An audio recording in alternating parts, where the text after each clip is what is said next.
Right now, the government is proposing new funding models for the healthcare sector, and some are calling for the federal government to actually take over health altogether. So moving forward, what does that mean for the introduction of eHealth services? Will we see the funding needed going into these areas? For more on this and the issue of compliance and regulation around these services, Adam Davenport, CEO of Loop Technology, joins me in the studio now.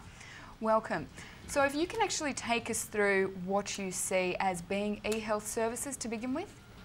Well, Helen, I think one of the impacts of these changes is going to be that the federal and state organisations and agencies are going to be sharing information much more perhaps than they have in the past. And when you start to share data, there's the potential for that data to be at risk. And I think this is something that we're going to have to keep an eye on and make sure that federal, state and private enterprise is able to protect the data in an appropriate way. Okay, and so all the movements that we're seeing now and the talks about different funding, what type of, I suppose, impact might that have on eHealth going forward? Well, Australia's lagging a little bit behind the rest of the world really in terms of having a legislative or regulatory framework to impose obligations on government and on private enterprise about the way in which they manage health information, and well, a lot of information and data really. And so I think we really probably are going to see an increase in the amount of regulation that the government is going to need to introduce in order to make sure that our information is protected. Okay, so you have some customers who are working around these eHealth services. What type of questions are they asking you? What are their concerns at the moment? Well, Loop Technology does a lot of work in the health area, both for government and for private enterprise, and our customers are concerned to make sure that they protect health information. I mean, health data is really sensitive. Financial information is important, but if you lose some financial information, it can be recovered. If you lose health information, it's very sensitive, very personal, and it can be very embarrassing, both to the person who's been storing it, the agency that's been storing it, but also to the individual. So a lot of our customers are looking at the new technologies that are available in the US and in Europe, and looking to take those technologies like data leakage prevention, DLP. In the US there's been a very high take-up of these types of technologies. In Australia it's been much slower, and I'm guessing that, and I'm hoping too, that that's going to be something which is going to gather momentum here, and that companies are going to start to use these technologies. Okay, so are there many examples of people using it well here at home, or is that mainly abroad? At the moment, some of the large banks and some of the large retail organisations have embraced DLP, but they've done it really as a result of the credit card organisations imposing some obligations on them, so that if you're a retail organisation that transacts business online, there are some strong obligations imposed on you now by the credit card companies to make sure that your environment is secure. But that's a self-regulatory environment, it's not government regulation. And so to answer your question, the uptake here has been slow. We're certainly 2 or 3 years behind in terms of the take-up of some of these technologies.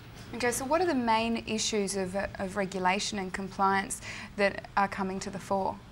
Well, in the US they have what's called the HIPAA legislation, which regulates healthcare specifically, and that imposes a very specific set of obligations on organisations that hold sensitive data.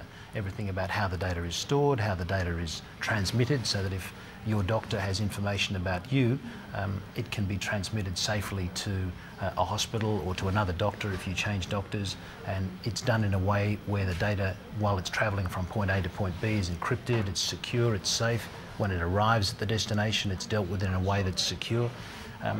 Healthcare organisations in Australia do things like that, but they do them on their own. There's no basic level there's no sort of minimum standard to which they're required to comply. Most of them do a pretty competent job, and certainly our customers are doing things in that space, but there's no baseline set in place by the government as there is in Europe, in the US, in Asia, in Japan, places like that. Okay, so what do we need in Australia to really push this forward?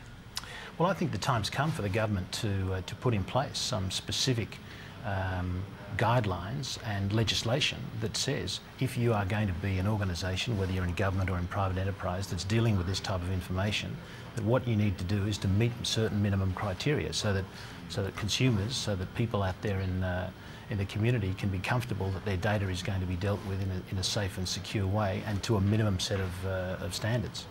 Okay, and do you think that people working within these healthcare organisations are really aware that this is where we're at? Well, I think that's the other thing. If you're talking about healthcare organisations, they tend to be large. People come and go. There are no obligations on those organisations to train their staff. Most of them do, but you know, there needs to be some minimum requirements to make sure that the people within those organisations understand the risks.